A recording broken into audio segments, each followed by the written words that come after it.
S P Somashekar ಅವರು ನಮ್ಮ ಪಕ್ಷದ 3 ಶಾಸಕರ ಜೊತೆ ಸಂಪರ್ಕದಲ್ಲಿದ್ದರು ಅನ್ನೋ ಮಾಹಿತಿ ನಮಗೆ ಸಿಕ್ಕಿದೆ. ಹಾಗಾಗಿ ಅವ್ರನ್ನ ಪ್ರೊಟೆಕ್ಟ್ ಮಾಡ್ತಕ್ಕಂಥ ಪ್ರಯತ್ನ, ಈ ರೀತಿ ಉಡಾಫೆ ಮಾತುಗಳನ್ನು ಆಡೋ ಮೂಲಕ ಆ ಪ್ರಯತ್ನ ಮಾಡ್ತಾ ಇದ್ದಾರೆ. ಬರುವಂತ ದಿನಗಳಲ್ಲಿ ಗೊತ್ತಾಗ್ತದೆ ಎಲ್ಲ ವಿಚಾರ. ಅಡ್ಡ ಮತದಾನ ಅಂದ್ರೆ ಮತದಾನ ಆದ್ಮೇಲೆ ಮಾರನೇ ದಿನ ನನಗೂ ಕೂಡ ದೂರವಾಣಿ ಕರೆ ಮಾಡಿದ್ರು.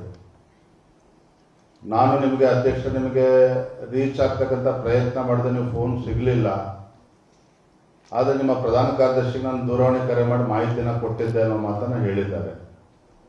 ನನಗನ್ನಿಸ್ತದೆ ನಮ್ಮ ಪಕ್ಷದ ಹಿರಿಯ ನಾಯಕರು, ಮಾಜಿ ಮುಖ್ಯಮಂತ್ರಿಗಳು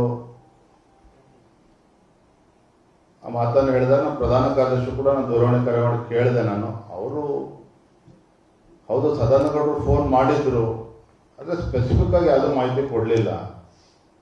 ಇಲ್ಲ ಅಧ್ಯಕ್ಷರು ತಿಳಿಸಿ ಯಾವುದೇ ಕಾರಣಕ್ಕೂ 28 ಗೆಲ್ಲೋದಕ್ಕೆ ನಮಗೆ 27.65 ವೋಟ್ಗಳು ಬೇಕಿತ್ತು. ಸೊ 28 ಮತಕ್ಕೆ ಸೀಮಿತ ಆಗೋದು ಬೇಡ, ಕನಿಷ್ಠ 29-30 ವೋಟನ್ನು ತೆಗೆದುಕೊಳ್ಳಿ, 28ಕ್ಕೆ ಸೀಮಿತ ಆಗೋದು ಬೇಡ, ರಾಜ್ಯಾಧ್ಯಕ್ಷರ ಗಮನಕ್ಕೆ ತಗೊಬನ್ನಿ. ಕೆಲವು ಶಾಸಕರನ್ನ ಕಾಂಟ್ಯಾಕ್ಟ್ ಮಾಡ್ತಕ್ಕಂಥ ಪ್ರಯತ್ನ ಕಾಂಗ್ರೆಸ್ ಅವರು ಮಾಡ್ತಾ ಇದ್ದಾರೆ. So it was a generalise statement given by D V Sadananda Gowdaji. ಹಾಗಾಗಿ ನಾನು ಬೆಂಗಳೂರು ಹೋದ್ಮೇಲೆ ಅವ್ರನ್ನೂ ಕೂಡ ಭೇಟಿ ಮಾಡ್ತೇನೆ. ಮಾನ್ಯ ಸಿ ಟಿ ರವಿ ಅವರಿಗೆ ಅವರ ಹೇಳಿಕೆಯನ್ನು ನೋಡಿದಾಗ ತಕ್ಷಣ ಸಿ ಟಿ ರವಿ ಅವ್ರಿಗೂ ಕೂಡ ಹೇಳಿದೆ, ಸದಾನಂದ ಗೌಡರನ್ನು ಕೂಡ ಭೇಟಿ ಮಾಡಿ ಮಾಹಿತಿಯನ್ನು ಪಡೆದುಕೊಳ್ಳಿ ಅಂತ ಕೂಡ ಹೇಳಿದ್ದೇನೆ.